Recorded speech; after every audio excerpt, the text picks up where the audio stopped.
Hello दोस्तों, नमस्कार। तो आपका स्टडी विद रामेश्वर से चैनल में हार्दिक स्वागत है। चलिए हम एक बहुत ही इम्पॉर्टेंट टॉपिक स्टार्ट करते हैं, डेविएशंस फ्रॉम बीयर्स लॉ। और ये डेविएशंस फ्रॉम बीयर्स लॉ ये केवल जो है आपका topic important exam point of view से है, ठीक है। अगर बी फार्म के एग्ज़ाम में जो है अक्सर ये क्वेश्चन इंस्ट्रूमेंटल एनालिसिस में पूछता है, डेविएशन फ्रॉम बीयर्स लॉ। और बहुत ही इजी टॉपिक है और बहुत इजीली इसको प्रिपेयर कर सकते हैं और एग्ज़ाम में लिख के और मार्क्स गेन कर सकते हैं। तो डेविएशन फ्रॉम बीयर्स लॉ क्या है, चलिए देखते हैं। और आपको ये केवल आपका ये जो ग्राफ है, इस ग्राफ से आप केवल समझ जाएंगे और इतने से ही आपको समझ में आ जाएगा कि ये डेविएशन ऑफ बीयर्स लॉ क्या होता है। दोस्तों, जैसे कि आपने देखा था कि हम लोग बीयर्स लॉ पढ़ चुके हैं। बीयर्स लॉ क्या है? Beer's law related to the concentration of the absorbing species. तो जो बीयर्स लॉ है वो एब्जॉर्बिंग स्पीसीज के कंसंट्रेशन पे डिपेंड है। तो आपने वहाँ क्या देखा था कि ये देखिए ग्राफ है, ये ग्राफ किसके किसके किसके बीच है।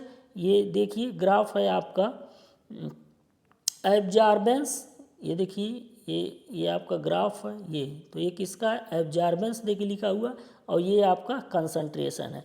तो एब्जॉर्बेंस और कंसंट्रेशन के बीच में ग्राफ है।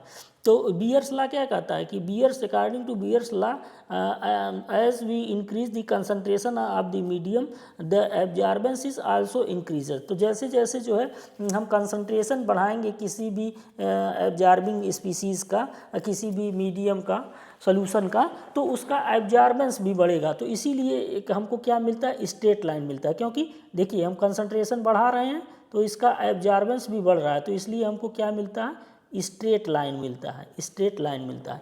लेकिन ये बीयर्स और लैम्बर्ट्स लॉ जो है आपका, एक जो कंसंट्रेशन रेंज है केवल उसी तक जो है आपका ये स्ट्रेट लीनियरिटी शो करता है। ये देखिए लिखा हुआ है लीनियरिटी।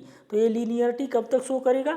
एक कंसंट्रेशन रेंज तक। एक कंसंट्रेशन रेंज तक जैसे जैसे आप कंसंट्रेशन बढ़ाएंगे सॉल्यूशन का, वैसे वैसे उसका एब्जॉर्बेंस बढ़ेगा।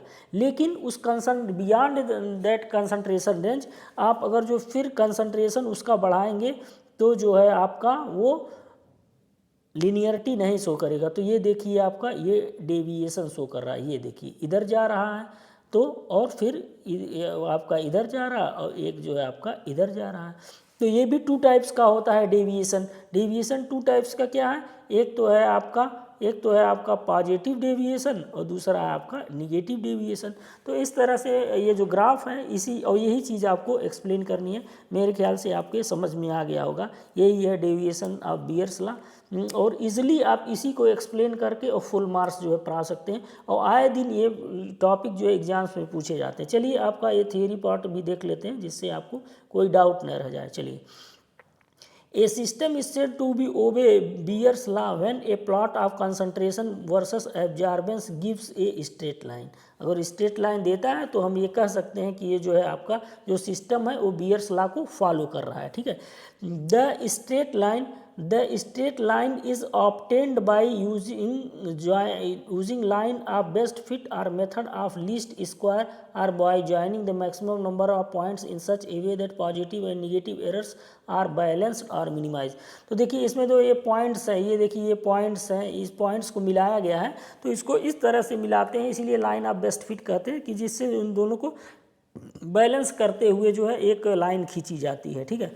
The regression line can also be used for determining concentration of a solution whose absorbance is obtained by using colorimeter। तो ये क्या है? एब्जॉर्बेंस वर्सेस कंसंट्रेशन जो लीनियरिटी शो कर रहा है, इसी को हम लोग इस कर्व को क्या कहते हैं? इस कर्व को स्टैंडर्ड कर्व कहते हैं, ठीक है। तो या कैलिब्रेशन कर्व कहते हैं। तो इसका नाम ही कैलिब्रेशन कर्व है। क्यों इसको कैलिब्रेशन कर्व कहते हैं? क्योंकि अगर जो कोई आपका सेम कंपाउंड का सॉल्यूशन है लेकिन उसका कंसंट्रेशन नहीं पता है, तो उसका कंसंट्रेशन आप जान सकते हैं। कैसे जान सकते हैं? कि उसका वही चीज़ यहाँ लिखा हुआ है कि उसका क्या लेंगे हम? एब्जॉर्बेंस लेंगे। उसका क्या लेंगे हम? एक मिनट देख लीजिए उसका। तो उसका हम लोग क्या लेंगे? एब्जॉर्बेंस, ठीक।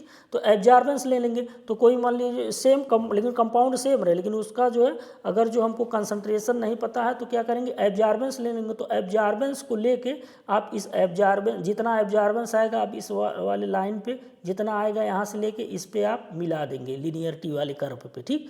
तो एब्जॉर्बेंस आया तो एब्जॉर्बेंस यहाँ पुट किए, यहाँ एब्जॉर्बेंस आ गया, तो यहाँ से जो है आप लाइन खींच दिए इससे जो स्ट्रेट लाइन है, और उसको जो है यहाँ से नीचे मिला दिए। तो इससे आप नीचे जब यहाँ मिलाएंगे तो यहाँ जो कंसंट्रेशन हो जाएगा, तो जो ये कंसंट्रेशन का कॉलम, तो इस पर जो है जहाँ ये नीचे आएगा आपको तो वही उसका कंसंट्रेशन हो जाएगा।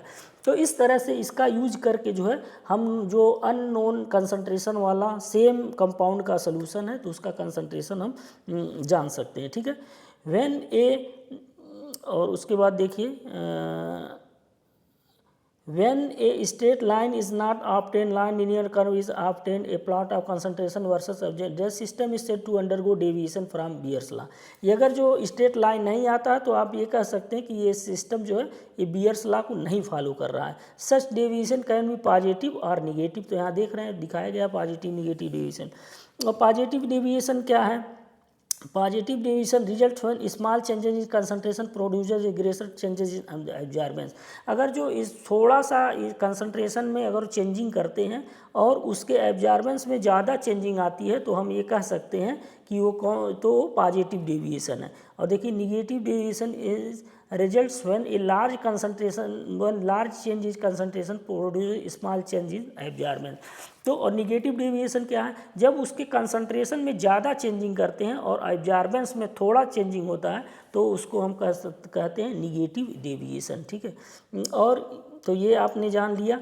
और देखिए कंसंट्रेशन रेंज लिया दिखा हुआ है जिसमें it is normally seen in several systems obeys Beer's law only in the concentration range above which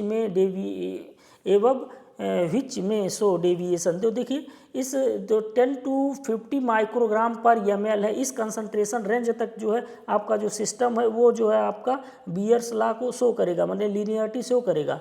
लेकिन it may obey but may exhibit deviation above this. लेकिन अगर इसका कंसंट्रेशन 50 माइक्रोग्राम पर ml से बढ़ाते हैं तो डेविएशन शो करेगा। चलिए ये डेविएशन का रीजन्स क्या है? Several reasons for deviation. कौन कौन सा रीजन्स है? पहला इंस्ट्रूमेंटल डेविएशन। तो इंस्ट्रूमेंटल डेविएशन में क्या हो सकता है? Stray radiation, improper slit width और fluctuation in single beam when monochromatic light is not used. तो ये सारे रीजन्स हैं, ये इंस्ट्रूमेंटल डेविएशन होगा। दूसरा है physico chemical changes in the solution.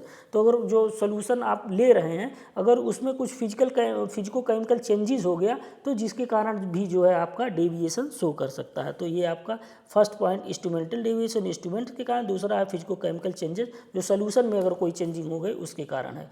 और तीसरा जो है आपका तो उसी में जो है फिजिको केमिकल चेंजेस में भी क्या चेंजेस हो सकती हैं उसके एग्जांपल्स है। जैसे एसोसिएशन, अगर जो एसोसिएट मॉलिक्यूल करके अगर जो एसोसिएट हो जाते हैं तो भी इसका रिजल्ट ये फ्लक्चुएशन वो शो करता है, ठीक है।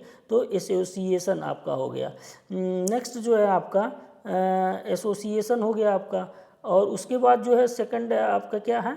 डिसोसिएशन, ठीक है। एसोसिएशन और डिसोसिएशन, डिसोसिएट हो गए, एक सोल्यूशन में डिसोसिएट हो गए। तो यहाँ जो कि एग्जाम्पल एसोसिएशन का आप एग्जाम्पल्स भी यहाँ देख सकते हैं। एग्जाम्पल्स भी ये देखिए लिखा हुआ है, तो एग्जाम्पल्स है ये डिसोसिएशन के देखिए एग्जाम्पल्स हैं, ठीक है। तो एसोसिएशन डिसोसिएशन। और तीसरा रीजन क्या है?